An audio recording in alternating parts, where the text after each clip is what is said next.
অভয়া খুন এবং ধর্ষণ কাণ্ডের 100 দিন পার হয়ে গিয়েছে। 100টা দিন এখনো অবধি বিচার পায়নি অভয়া। আজকে ফের পথে জুনিয়র ডক্টরস ফ্রন্ট এবং নাগরিক সমাজ, যদিও তাদের এই পদক্ষেপকে কটাক্ষ করতে ছাড়েনি শ্রীরামপুরের তৃণমূল সাংসদ কল্যাণ বন্দ্যোপাধ্যায়। উত্তরপাড়ার একটি রক্তদান শিবির থেকে জুনিয়র চিকিৎসকদের কাজ নিয়ে সংশয় সাংসদের, পাশাপাশি আন্দোলন বন্ধের হুঁশিয়ারি দিয়েছেন তিনি।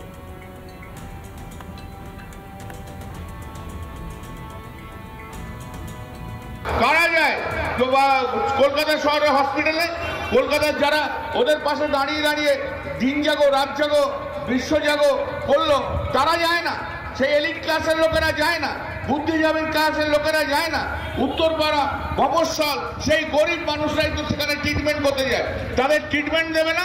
আচ্ছা 59 দিন ধরে স্ট্রাইক হবে, হতেই পারে না। এসব অবৈধ কাজ, এদের কোনো মাপ নেই। থ্রেট কালচার, ওরা থ্রেট করে করে কতগুলো ছেলেকে, শুধু টিএমসি ছেলেকে যারা ডাক্তারি পড়ছে তাদেরকে সাসপেন্ড করো, এক্সপেল করো। একটার পর একটা মামলা করছি আমি, তাদেরকে সাসপেনশন আটকেছি, তাদের ক্লাস করো। থ্রেট কালচার তো এরাই করছে, এই ডাক্তাররাই থ্রেট কালচার করছে। বীরভূমে তৃণমূলের অন্দরের কোন্দল যেন দিকদিক করে চলছে। বিধায়ক আশিস ব্যানার্জির দুর্বলতার জন্যই নাকি রামপুরহাটে লোকসভা ভোটের ফলাফল খারাপ হয়েছে, অন্তত এমনটা ইঙ্গিত শতাব্দী রায়।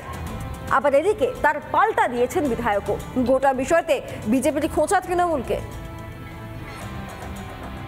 রামপুরহাটের আশিসের মতন সিনিয়র লোক আছেন, এত সব এনার্জেটিক নেতারা আছেন, তারপরেও রামপুরহাটের রেজাল্টটা খারাপ হওয়া তো খারাপ লাগে। বীরভূম থেকে টানা 4 বারের সাংসদ নির্বাচিত হয়েছেন শতাব্দী রায়, তবে গলার কাটা রামপুরহাট। এই বিধানসভা কেন্দ্রে এবারের লোকসভা ভোটে তৃণমূলকে টেক্কা দিয়েছে বিজেপি। পিছিয়ে পড়ার জ্বালা ভুলতে পারছে না তৃণমূলের তারকা সাংসদ। এদিন রামপুরহাটে বুথ সম্মেলন থেকে দলের নেতাকর্মীদের সতর্ক করলেন শতাব্দী। 26-এ যদি ভালো করতে না পারেন, প্রত্যেকের বুথকে আগের থেকে ভালো রেজাল্ট না দিতে পারেন, তাহলে কিন্তু স্ট্যাম্প পড়ে যাবে এই মানুষগুলোর অক্ষমতা। রামপুরহাটের বিধায়ক আশিস ব্যানার্জি, বিধানসভার ডেপুটি স্পিকারও তিনি।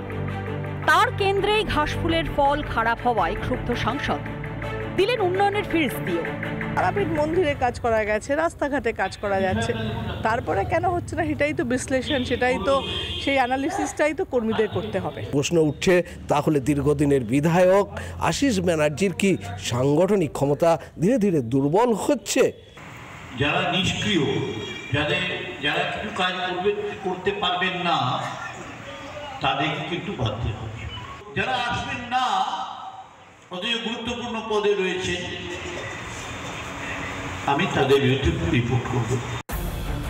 সাংসদ আর বিধায়কের তাল ঠোকাঠুকিতে কটাক্ষ ছুড়ে দিতে দেরি করেনি গেরুয়া শিবিরও। যেখানে মানুষ তাদের মত প্রকাশ করার সাহস পায় তৃণমূল কংগ্রেস, সেখানে হাঁটছে, রামপুরহাটে হয়েছে। আর বছর দেড়েক পরই নবান্ন দখলের লড়াই। তার আগে লোকসভার ফল নিয়ে আত্মবিশ্বাস আর সন্দেহের বাতাবরণ ঘাসফুল শিবিরে। বিধানসভা ভোটের আগে মেরামত হবে কি এই ক্ষত? বীরভূম থেকে মনোরঞ্জন চট্টোপাধ্যায়, রিপাবলিক বাংলা। আপনাদের একটু জানাই একটা উদাহরণ দিয়ে। পশ্চিম মেদিনীপুরের ঘটনা, পুরসভা থেকে ওষুধ দেওয়া হচ্ছে যার মেয়াদ কালকে উত্তীর্ণ হয়ে যাবে। সেই ওষুধ রোগীকে দেওয়া হচ্ছে খাওয়ার জন্য। এইভাবে স্বাস্থ্য রক্ষা হবে রাজ্যের রোগীর। কোথায় নিশ্চিন্তে যাবেন রোগীরা চিকিৎসা করানোর জন্য?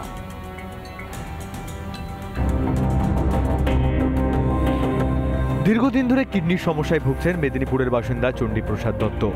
পুরসভার স্বাস্থ্য বিভাগে ডাক্তার দেখিয়ে সেখান থেকেই ওষুধ নিয়ে তিনি আসেন বাড়ি এসে মেয়াদ দেখতেই শুরু আতঙ্ক।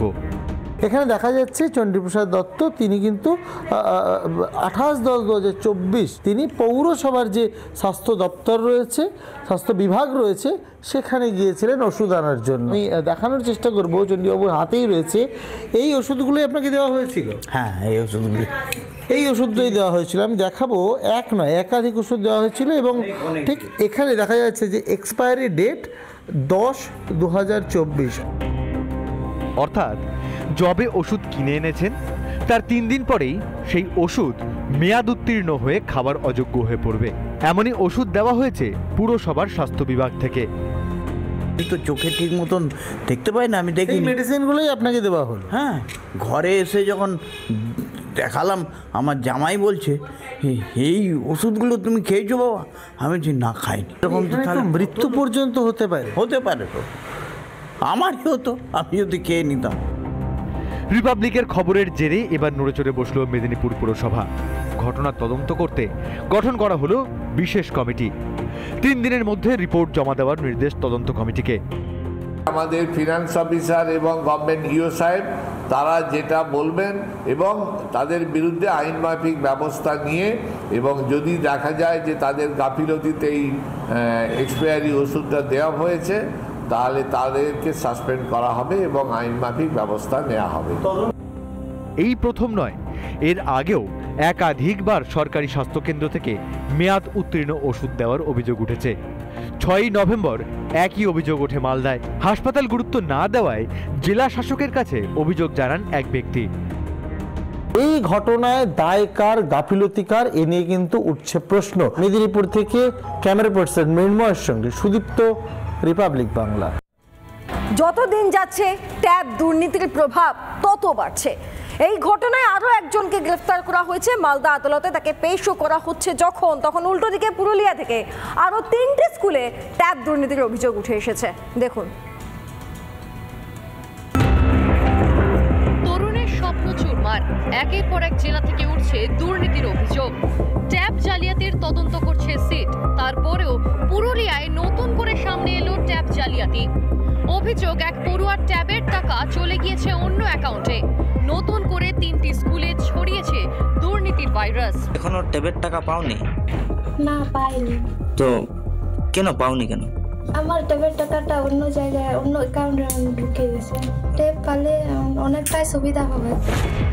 অন্যদিকে ট্যাব কেলেঙ্কারিতে কোচবিহারের দিনহাটা থেকে মনোজিৎ বর্মন নামে একজনকে পাকড়াও করল মালদার সাইবার ক্রাইম থানার পুলিশ।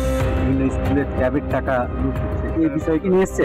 সেটাই বলতে পারছি না, ওনারাই বলতে পারছি। বললো যে ওনার আইপি অ্যাড্রেসটা হ্যাক হয়েছে, ঠিক আছে, ওই আইপি অ্যাড্রেস দিয়ে অনেক ইনফরমেশন করা হচ্ছে, হ্যাঁ, অনেক অ্যাকাউন্ট করা হচ্ছে। কোচবিহারের বড় শোলমারি মদনাকুড়া প্রাথমিক বিদ্যালয়ের শিক্ষক মনোজিৎ বর্মন। সূত্রের খবর, পোর্টালে ঢুকে অ্যাকাউন্ট নাম্বার বদলানোর সন্দেহেই গ্রেফতার করা হয়েছে তাকে। তৃণমূল জামানায় সবেতেই দুর্নীতি, বাদ গেল না পড়ুয়াদের ট্যাবও। আর কত জালিয়াতির শিকার হতে হবে রাজ্যবাসীকে, আর কত চুরি হবে তরুণের স্বপ্ন।